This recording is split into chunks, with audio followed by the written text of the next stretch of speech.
بسم الله الرحمن الرحيم. الحمد لله رب العالمين، والصلاة والسلام على رسوله الأمين سيدنا ونبينا ومولانا محمد وعلى آله وأصحابه والتابعين ومن تبعهم بإحسان إلى يوم الدين. بینندگان عزیز محترم، عرض ادب و سلام دارم. السلام علیکم و رحمت الله و برکاته. با برنامه فتاوا با شما هستم که در این برنامه به سوالات رسیده شده پاسخ داده خواهد شد و شما بینندگان عزیز و محترم میدونید که اگر سوالات شرعی داشته باشین که با ایمیل های زیرنویس که زیرنویس خواهد شد ارسال بدارید پیامتون تا در برنامه های بعدی ما در خدمتتون باشیم. اولین سوالی که برنامه‌مون و درباره ماه مبارک رمضان هست، البته آغاز میکنیم برنامه باش، اینه که بیننده پرسیدن آیا در ماه مبارک رمضان بهتره که انسان مشغول قرآن خوندن باشه یا نماز خوندن و یا چه کاری بهتر باشه؟ بله، ببینید در حدیثی است از که در صحیحین اومده از پیامبر به هر حال روایت کردن که کان النبی صلی الله علیه وسلم اجود الناس و اجود ما یکون فی رمضان حين یلقاه جبریل علیه السلام و کان یلقاه في كل ليلة من رمضان فيدارسه القرآن. فالرسول صلى الله عليه وسلم كان أجود بالخير من الريح المرسلة، أو كما قال صلى الله عليه وسلم که چنانچه به هر حال یا روایت چنانچه ازش روایت شده.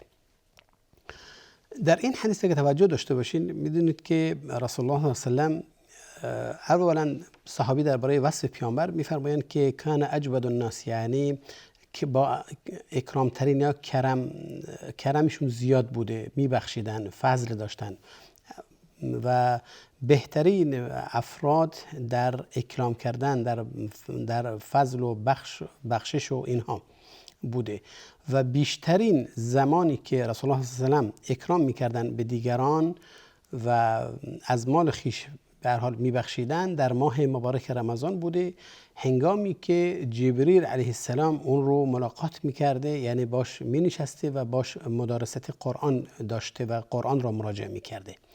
میفرمایند که در حدیث ابن عباس میفرماید که هر شب از ماه مبارک رمضان جبریل می اومدن و با رسول الله صلی الله علیه و سلم قرآن مراجعه میکردن و اون زمان رسول الله صلی الله علیه و سلم دیگر به حساب خیرترین افراد و اکرمترین افراد می بودند. ایشون همیشه اینطور بودند و خصوصا در این زمان. ببینید که در این زمان رسول الله صلی الله علیه و سلم وصف شده که خیراتش بیشتر بوده، مدرسه قرآن داشتن و در احادیث دیگری باز اومده و روایت های دیگری که رسول الله صلی الله علیه و سلم در این ماه مبارک رمضان به اعتکاف می پرداختند و باز در احادیث اومده که رسول الله صلی الله علیه و سلم نماز تراویح رو می خوندن. یعنی ببینید خیلی از اعمال خیر از رسول الله صلی الله علیه و سلم ثابت شده که در این ماه مبارک رمضان چیکار میکردن، انجام میدادن. پس در ماه مبارک رمضان یک عبادت خاصی نیست که مختص این ماه باشه، بلکه تمام اعمال نیک در این ماه انجام به هر حال میپذیره و بهتریشون طبعا و افضلشون برمیگرده به حالات انسانی. هرچند که خیلی از علما ترجیح دادن که این ماه قرآن هست، ماه نزول قرآن بوده، معنیش اینه که جبریل علیه السلام در ماه مبارک رمضان قرآن را کاملا با رسول الله صلی الله علیه و سلم مراجعه میکردن و این یک فضل میرسونه و اینکه امام مالک درسای حدیث و اینایی که داشتن تعطیل میکردن و به قرآن به هر حال روی می آوردن و خیلی از ائمه و بزرگان عادتشون این بوده که و زمان خودمون هم الان رسمه، میبینید که خیلی از افرادها و اشخاص که قرآن رو خیلی کم مراجعه میکنن، میدونید که در ماه مبارک رمضان به هر حال حالا مشغول میشن و ختم سعی میکنن که ختم 1 ختم 2 ختم یا چند ختم داشته باشن در ماه مبارک رمضان.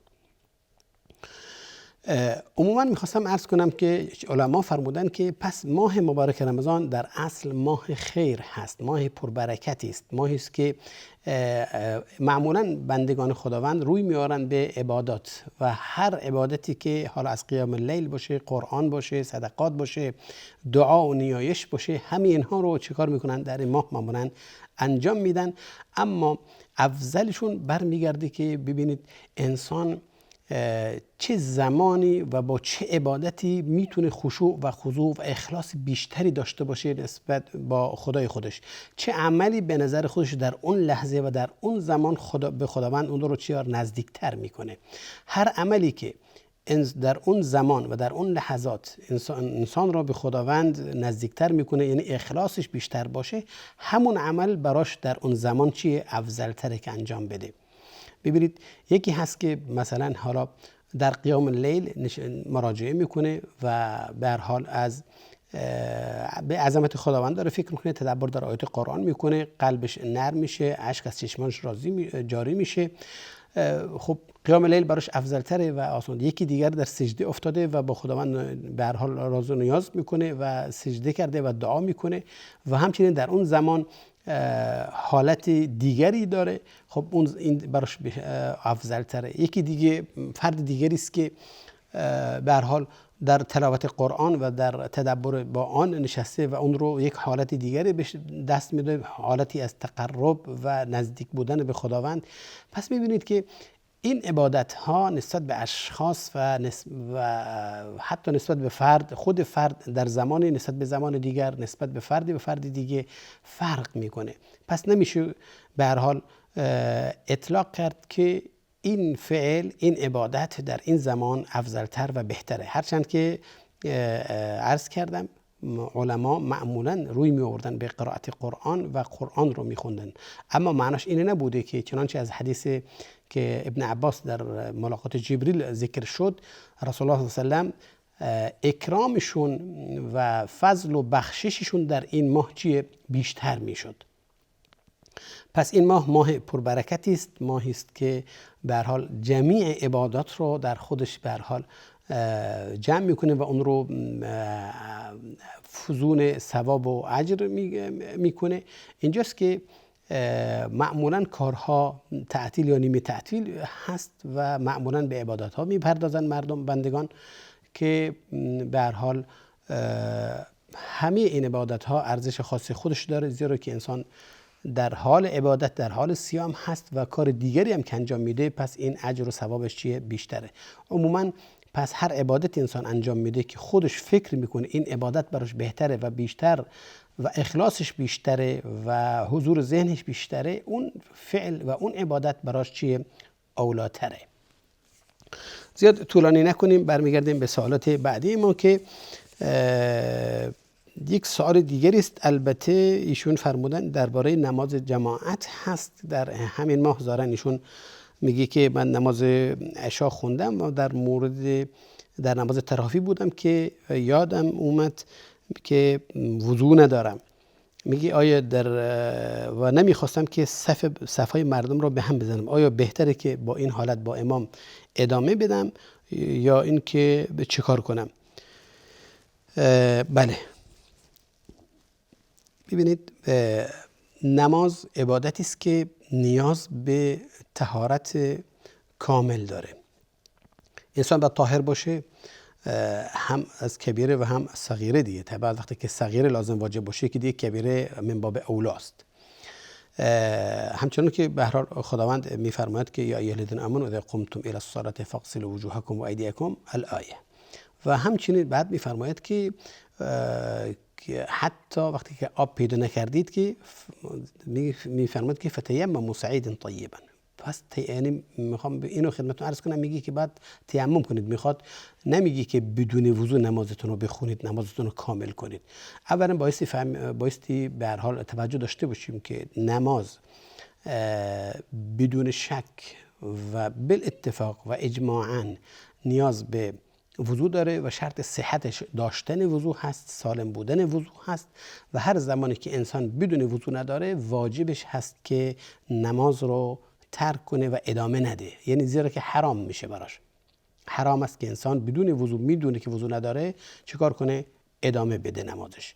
خب کسانی که شک تردید داشته باشه این بحثش جداست البته، اما کسی که میدونه و مطمئن شد که وضو نداره حتما میبایستی از نماز خارج بشه. حالا اگر که واقعا اوضاع به نحوی باشه که نمیتونه از بین صفها بیرون بیاد، خب میتونه به هر حال بنشینه، اما معنی نداره که از بین صفها خارج بشه و بره وضو بگیره تا اینکه ملحق بشه به جماعت. اون با اینقدر که باقی میمونه، حالا یه رکعت باشه، 2 رکعت باشه، مثل نماز تراویح چندین رکعت بتونید به هر حال با امام نمازتون رو بخونید، این افضلتر و اولاتر و بهتر هست از اینکه شما اونجا در همون محل منتظر بمونید.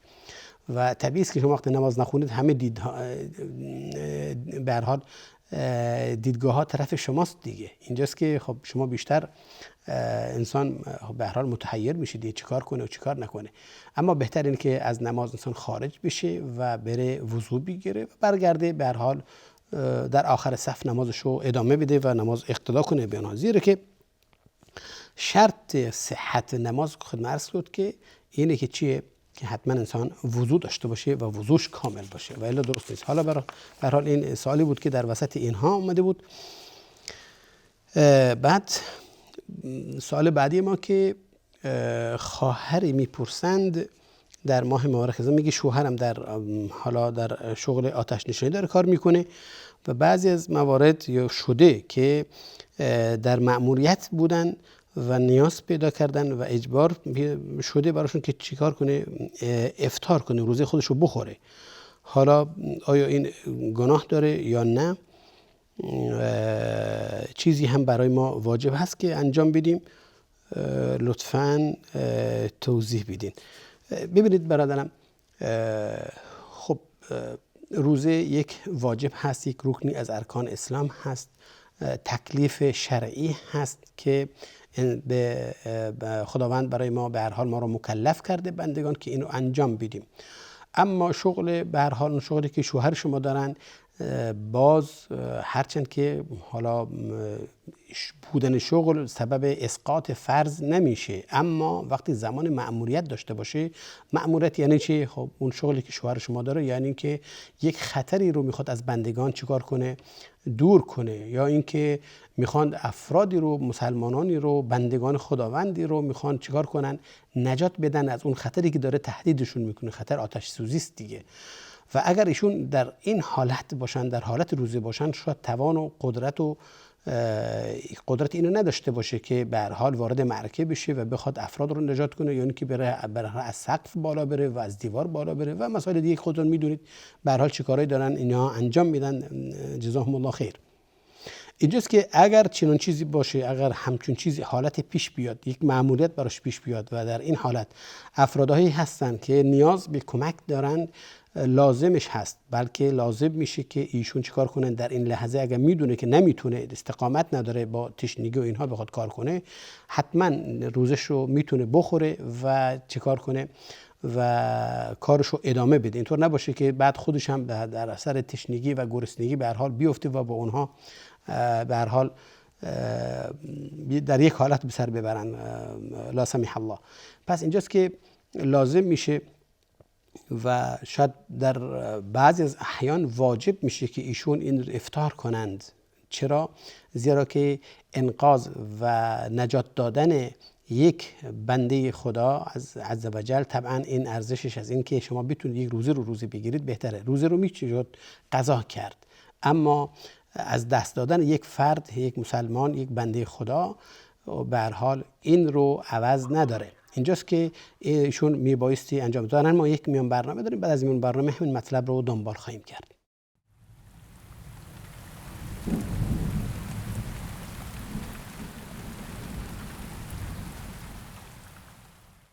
با سلام مجدد خدمت شما بینندگان عزیز و محترم که با ما هستید.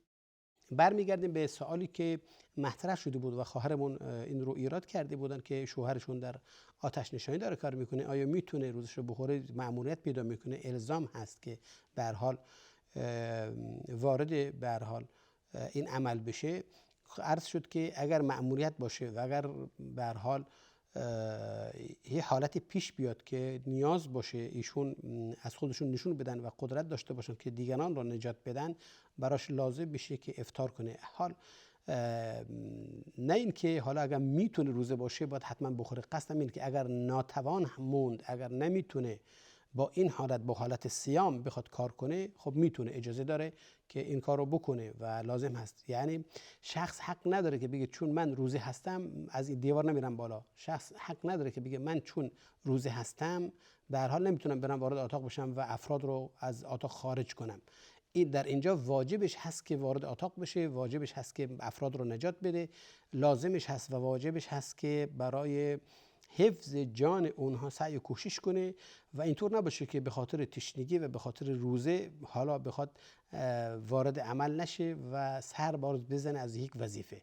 اینجاست که میگیم در این حالت واجبش هست که این کار کنه، نه اینکه به مجرد اینکه یک مأموریت پیدا کردن و خیلی هم سطحی باشه بگیم که چون مأموریت شده واجب است که افطار بشه. نه خیر، واجب اینجاست که ایشون حق ندارن به خاطر روزه خودش دیگران را به خطر بندازن. ایشون حق ندارن که به خاطر حفظ روزه و حالا اون عبادتی که شروع کرده و مکلف هست انجام بده، البته حالا چیکار کنه؟ بخواد کارش رو یا اساس و زندگی دیگران رو فدای این کنه. این چنین چیزی حق نداره، بلکه لازمش هست و واجبش هست که به هر حال اینجا افطار کنه و جان و مال دیگران رو نجات بده و این کارش هست. اینجاست که خب این دیگه وقتی که این کار کرد گناه که نداره، بلکه هیچ کفاره‌ای هم نداره، فقط تنها مونده که قضا داره. قضاش هم هر زمانی که تونست در بعد از ماه مبارک رمضان، در هر روزی از روزهای به هر حال بعد از رمضان، هر ماهی که میخواد باشه، زمستون باشه، هر زمانی که براش بهتره میتونه قضا کنه. حالا یه روز باشه، 2 روز باشه، چند روز باشه، میتونه چیکار کنه؟ قضا کنه و از اجر اون ماه مبارک رمضان هم انشالله براش کم نخواهد شد، بلکه همون اجر و همون ثوابی که انسان در ماه مبارک رمضان روزه گرفته براش نوشته خواهد شد، زیرا که ایشون یک وظیفه رو انجام دادن و به هر حال ارواح دیگران رو به هر حال نجات دادن و حفظ کردن. اینجاست که ایشون محروم نخواهند بود از اجر و ثواب این. سوال بعدی ما در اینجاست که برادر میفرمایند آیا اگر ما با کارفرما توافق کنیم که ساعت کاری ما در ماه مبارک رمضان کمتر کنه یا اینکه در شب برای ما به هر حال نوبتمون بدن، آیا شرعاً این جایز نیست در صورتی که دیگران مثلا حالا کامل بخواد بقیه کارگران کامل کار میکنند؟ بله، خب سوالشون مشخصه. ایشون در ماه مبارک رمضان کار میکنن، حالا میخوان به هر حال بنویسن با توافق بشه با صاحب کار، با ارباب، با کارفرما که به هر حال نوبت کار اینها در شب بندازه و یا اینکه در ماه مبارک رمضان ساعت‌های کار براشون کمتر کنن، از 8 ساعت 9 ساعت میشه 4 ساعت یا 5 ساعت مثلا.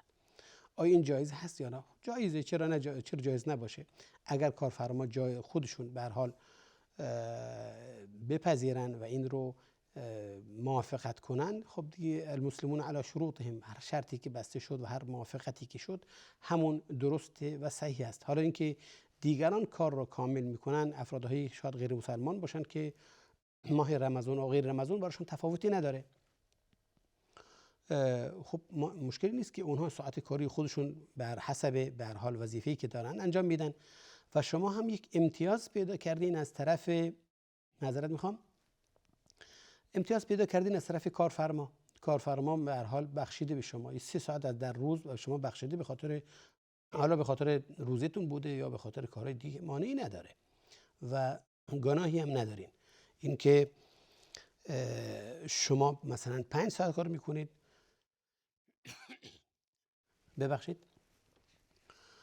این که شما 5 ساعت کار میکنید یا 8 ساعت کار میکنن، یا شما در شب مثلا در ماه مبارک رمضان بهتون کار دادن، اونها شیفتشون شده در روز، این مشکل ایجاد نمیکنه، خصوصا وقتی که با توافق اداره کار باشه و یعنی به هر حال صاحب کار باشه و این براتون جایز بدونه، مانعی نیست. این یک امتیازی است برای شما.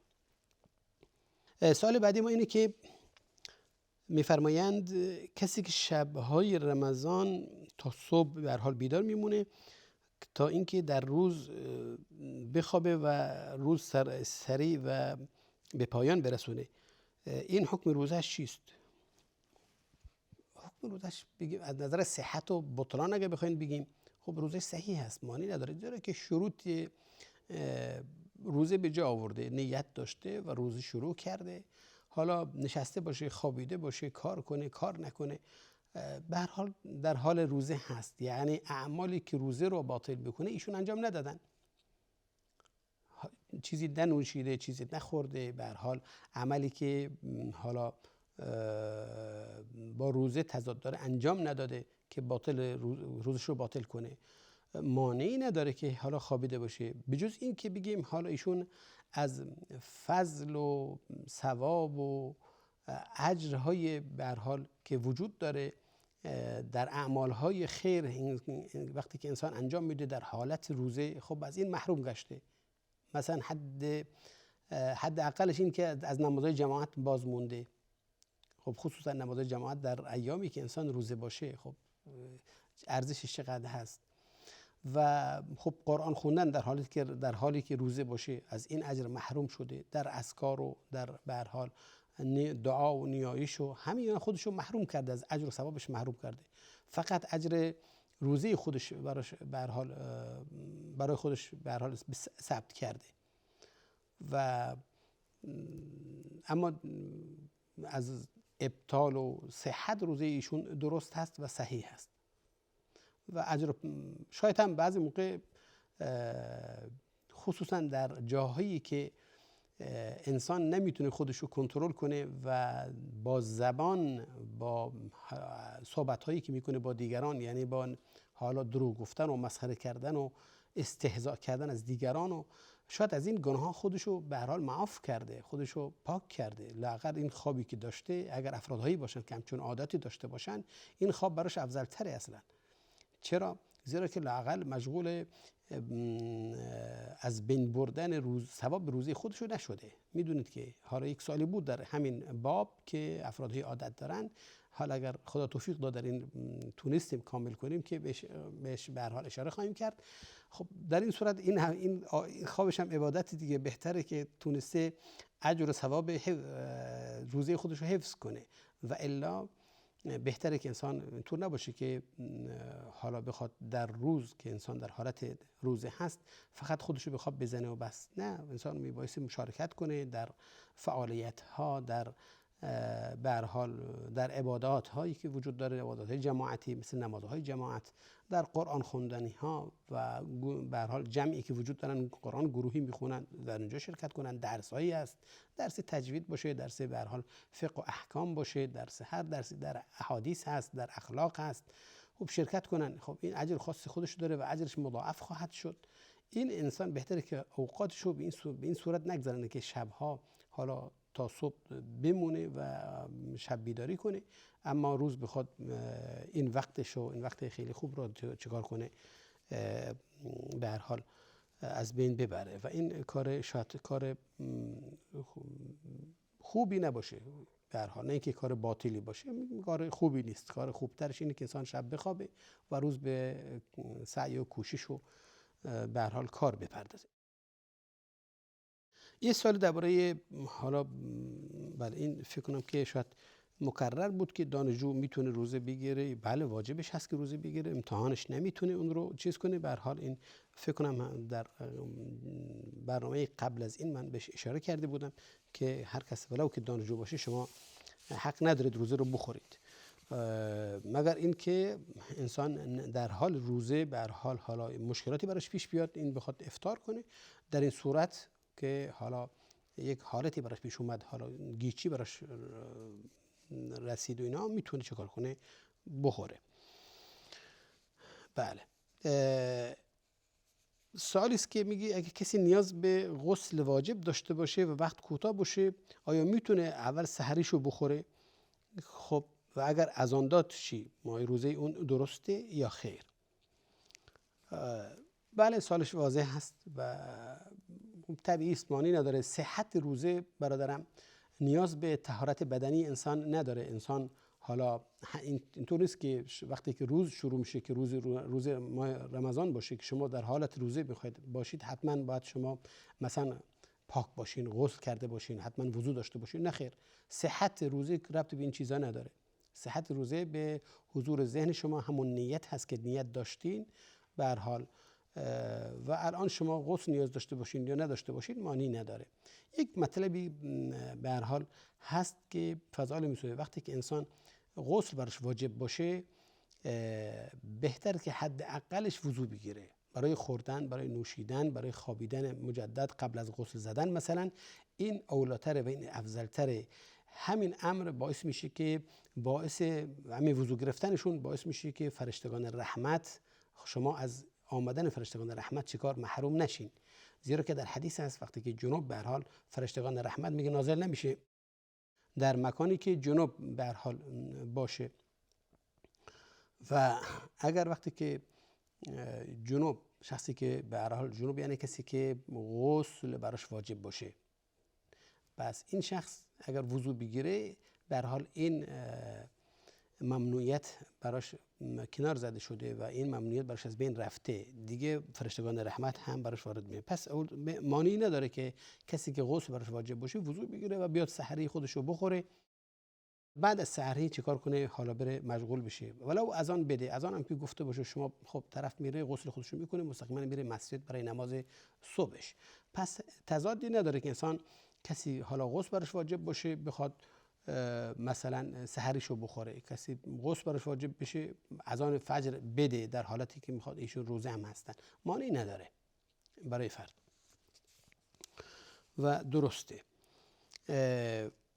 سوالی که باز برادرمون یا خواهرمون به هر حال باز سوال کردن و مطرح فرمودند اینه که اگر کسی هنگام وضو آب به دهن بکشه آیا روزه او باطل نمیشه؟ زیرا که این آب به هر حال با آب دهن مخلوط میشه و خب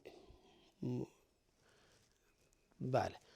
خلاصش اینه که میخواد بگه که آیا کسی که وضو داره میتونه آب به دهن بکشه این سبب نمیشه که روزش باطل بشه؟ بگیم نه. رسول الله صلی الله علیه و سلم فرمودن که وقتی میخواید به هر حال وقتی میخواید استنشاق کنید آب بکشید به دهن و آب بکشید به بینی، شما میگه که در این امر شما مبالغه کنید، یعنی به هر حال آب رو به حلق برسونید و همچنین خیشوم و مبالغه کنید درش، مگر اینکه شما در حالت روزه باشین. اگر در روزه باشین دیگه مبالغه درست نیست، صحیح نیست، زیرا که احتمالی که آب از حلق به هر حال فرو بره و تجاوز کنه احتمال داره. ظاهرا ما یک میان برنامه داریم، بعد از میان برنامه همین مطلب رو دنبال خواهیم کرد.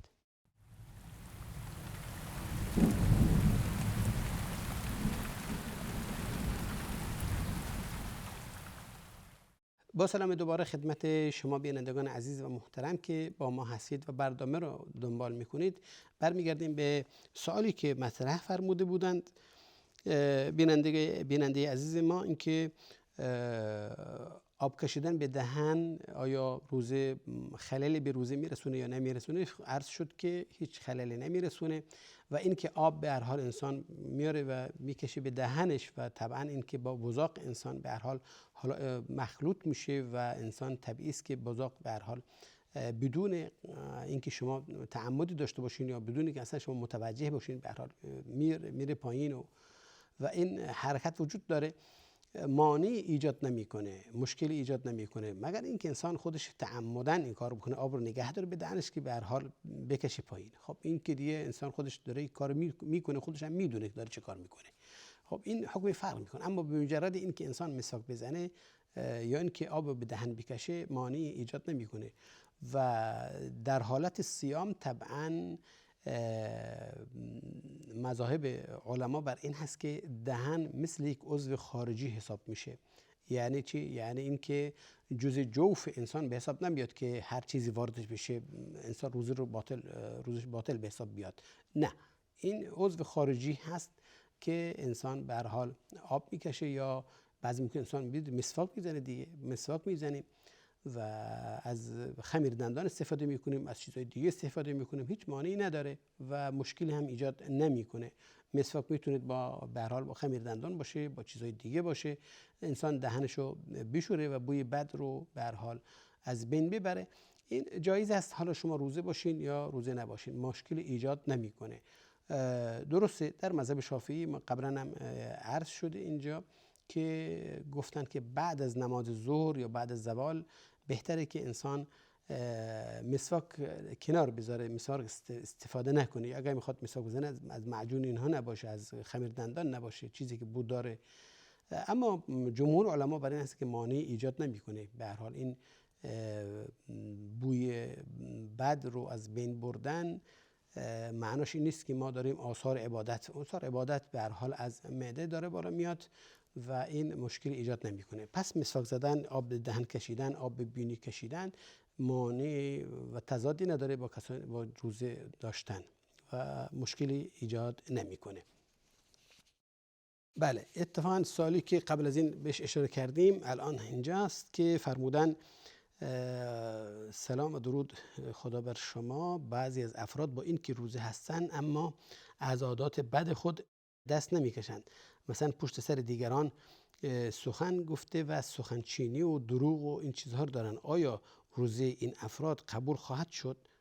خب قبولش که امیدوارم قبول بشه، اما اون عاداتی که دارن طبعا عادات مذموم هست و غیر مقبول و شرعاً هم محکوم هست و این بدون شک. اما این که حکم باطلیش که طبعا نمیگیم که باطل هست، اما به هر حال خودت میدونید که خودمون حکم ظاهر میکنیم وقتی چیزی نخورده باشن و چیزی ننوشیده باشند روز، اما اجر ثوابش طبعا اجر ثوابش از دست داده و از دست میده با این کارهایی که به هر حال برادرمون یا خواهرمون ذکر کردن. ببینید رسول الله صلی الله علیه و سلم میفرماید که من لم يدع قول الزور والعمل به فليس لله حاجه في ان يدع طعامه وشرابه او كما قال صلی الله علیه و سلم. کسی که حرف زور، حرف دروغ، حرف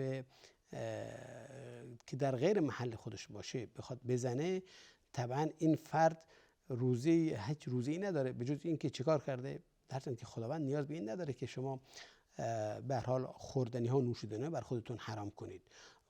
قرآن خداوند عزوجل میگه یا ایها الذین آمنوا کتب علیکم الصیام کما کتب علی الذین من قبلکم لعلکم تتقون. تقوا یعنی خداوند میفرماید که روزه برای شما واجب شده همچنان که برای امت قبل از شما واجب شده تا اینکه چیه؟ شما اهل تقوا بگردونه. اهل تقوا بگردونه یعنی این که این عبادت بایستی انجام بدید تا این که عادات سیئه رو اصلاح کنید و متخلق بشید به اخلاق و آدابی که خداوند ازتون خواسته، تا این که این اعمال شما را دور کنه از آتش جهنم، از نتیجه بد گناه. این که این اعمال سبب بشه شما را متقی بگردونه. لعلکم تتقون معنیش اینه که پس وقتی که فرمود کتبه یعنی واجب شده بر شما این کار انجام بدید تا این که متقی بشید، یعنی تا این که این اعمالی که بهش امر شدید شما انجام بدید تا این اعمال بازدارنده این باشه که شما برید جهنم، بازدارنده این باشه که شما اعمالی انجام بدید که مستحق ثواب و اجر نباشید. پس معناش اینه. و همچنین رسول الله صلی الله علیه و آله وقتی که میفرمایند من لم یدع قول الزور والعمل به، معناش اینه که روزه میخواد در اصل ما را تربیت کنه به چیزی خوب، به اون چیزی که مطلوب هست، اون چیزی که مرغوب هست، اون چیزی که انسان رو به هم دیگه به هر حال نزدیک میکنه، نه چیزی که به هر حال شر باشه. و معناش این نیست که شما فقط اون چیزی که حلال هست بر خود حرام کنید. معنای روزه این نیست. مقصود روزه این نیست. مقصود و حکمت روزه اینطور نیست که من و شما اون چیزی که حلال هست بر خودمون حرام کنیم و فقط، خب معنا نداره. بلکه مقصود اینه که ما در قالب عبادت عادات سیئه رو اصلاح کنیم به عادات خوب. این که انسان چشم و دهن و گوش و دست و پا و شکم و تمام اعضای بدن انسان در حالتی بوده باشه که یعنی خودش متوجه باشه که در حالت عبادت روزه هست. به همین منظور در حدیث است که و ان صابه احد فليقل اني صائم اني صائم او شتمه فليقل اني صائم او كما قال صلی الله علیه و سلم. وقتی میفرماید که وقتی کسی با شما درگیر شد و بدگویی کرد و هر حال کلام زشت به کار برد، شما در مقابلش حق ندارید به مثل اون انجام بدید. نه، بلکه شما میبایستی بگید که من روزه هستم. یعنی میبایستی این کنترل داشته باشین بر خودتون که دیگه شما دهن باز نکنید مثل اون طرف، بلکه بگید چیه؟ من اون چیزی که مانع شده از جواب دادن روزه هست، من روزه هستم، من نمیتونم جوابتون بدم. یعنی چی؟ یعنی تربیت، یعنی عمل کردن، یعنی کار کردن روی خود تا اینکه اخلاق سیئه را چیکار کنیم؟ ما اصلاح کنیم در قالب عبادت.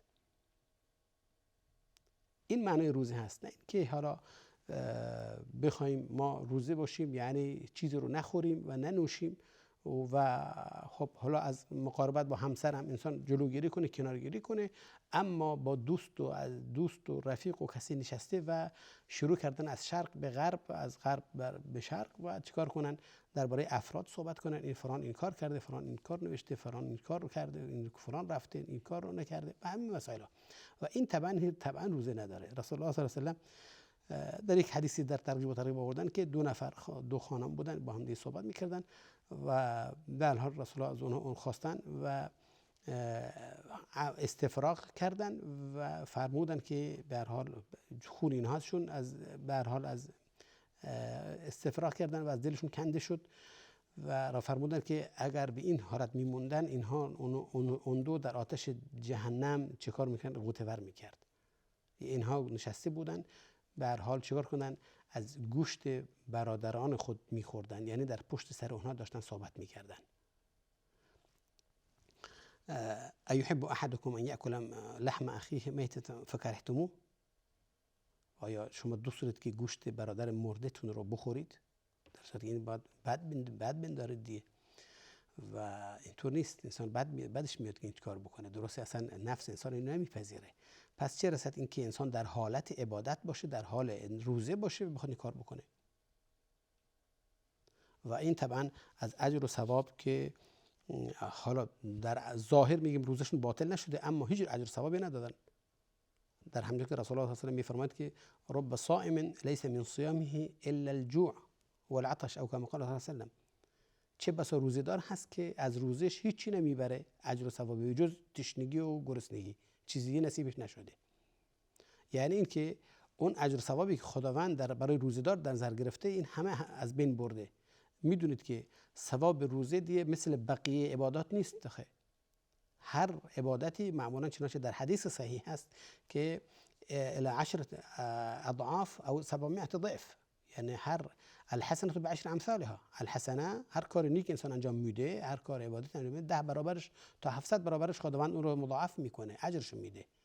الا الصوم، خداوند در حدیث قدسی هست که میفرماید الا الصوم فانه لی و انا اجزی به، مگر روزه که اجر ثوابش با منه و من اجر ثوابش میدونم چیکار کنم.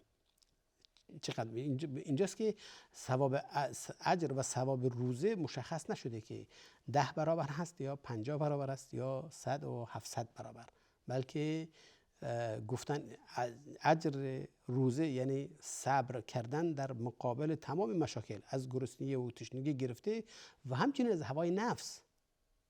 خب انسان اونایی که عادت دارن به غیبت کردن و نمامی کردن و سخن پراکنی کردن اینها یک حالتی بهشون دست میده، حالت خوشی بهشون دست میده که به هر حال افرادهایی رو دارن به هر حال زبان زد میکنن و بی‌آبرو میکنن. خب یک حالتی براشون پیش میاد ظاهرا. و اما کسی که کار نکنه مثل که درباره این خوشی های برای اون لحظه ایشون دارن صبر میکنن، تحمل میکنن.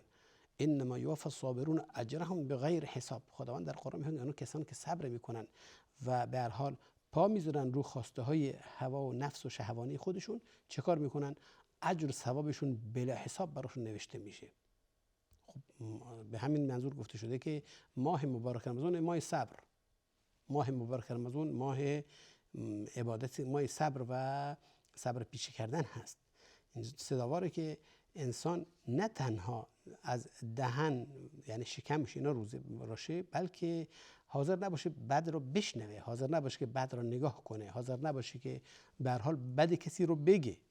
و این میشه انسان خب در حالت عبادت، انسان مشغول ذکر و اوراد و اذکار خودش بشه. خب و درست نیست که انسان بخواد در ماه مبارک رمضان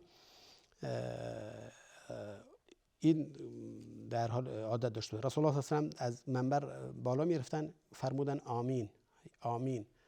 وقتی که به هر حال پایین بودن 3 بار این رو گفتن، رسول الله صلی الله علیه و آله ازش پرسیدن که یا رسول الله به هر حال این مشاهده کردیم آمین گفتید و ما چیزی نمیشه. فرمودن که جبریل بر من نازل شده و در یک از آمیناش بود که کسی که رمضان به هر حال بیاد و ایشون و این رمضان سبب مغفرتش نشه، خداوند اون رو به هر حال از جنت دور کنه و به نزد هیچ وقت خداوند اون رو نیامرزه. رسول الله فرمودن آمین. خب وقتی که کسی به هر حال عادت داشته باشه و روزی خودش رو خراب کنه، اجر براش نوشته نمیشه، انسان شامل همین دعا میشه دیگه، نفرین میشه دیگه. فلا حول ولا قوة الا بالله. خداوند به همه توفیق بده که ان شاء الله انسان عبادت رو به اون نحوی که خداوند خواسته و اون نحوی که مطلوب هست ما انجام بدیم. در حال سوال بعدی ما اینه که آرایش کردن زنان و استعمال به هر حال حالا وسایل مرطوب کننده پوست با روزه به روزه میگه خللی نمیرسونه، روزه رو باطل نمیکنه؟ نه برادر من، روزه باطل نمیکنه، اما در ماه مبارک رمضان چنانچه بازم برمیگردید به همون مقاصد و اسراری که به هر حال ذکر شد، این عمل یعنی آرایش کردن خانم ها در ماه مبارک رمضان شاید با اون مقاصدی که برای روزه در نظر گرفته شده که فایدهش برای ما برسه، شاید با اون مقاصد جمع نشه.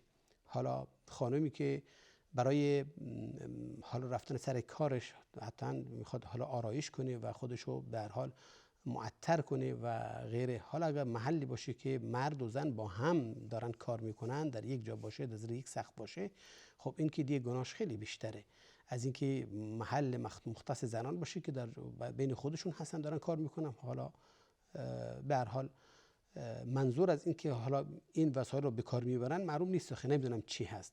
خب بذارید ما واقع بین بشیم، اون چیزی که هستیم از خودمون نشون بدیم. حالا چرا تصنعی باشه این جمال؟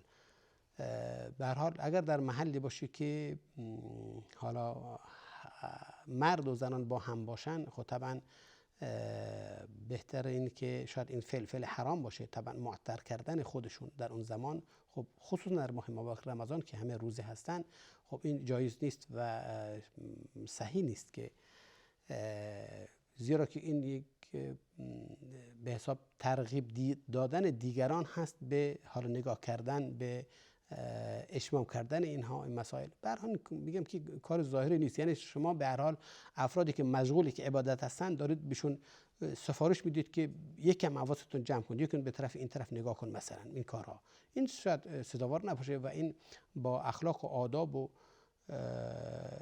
روزه جور در نیاد. پس بهتره که انسان این کار نکنه در ماه مبارک رمضان. و به هر حال نمیگیم که حالا روزه شما باطل شده، روزه باطل نشده، اما بگیم که بلا شک از اجر و ثوابش چیه؟ کم میشه. پس سزاواره که ماه مبارک رمضان انسان تا حد المقدور عبادتش رو به نحو احسن انجام بده.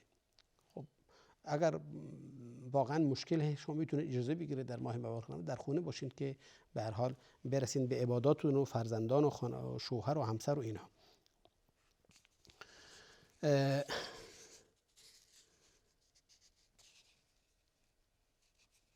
بله، استعمال در همین باب هست استعمال عطر و بخور در ماه رمضان مشکل ایجاد نمیکنه. عرض شد که حالا میزنه، اما ببینید یک خانم وقتی عطر میزنه میره بازار، در حدیث هست که خیلی با شدت باش برخورد شده، فهی زانیتون زانیتون زانیه. خب یعنی کسی که عطر بزنه و عطرش به مشام دیگران برسه و بخواد به هر حال بره بازار به این حالت، میگه که مثل این که فرد یک زنا کرد، زیرا که یعنی مقدمه هست، یک ترغیب و تشویق هست به این کار. این که سزاوار نیست که به هر حال انسان این کار انجام بده. بله. آیا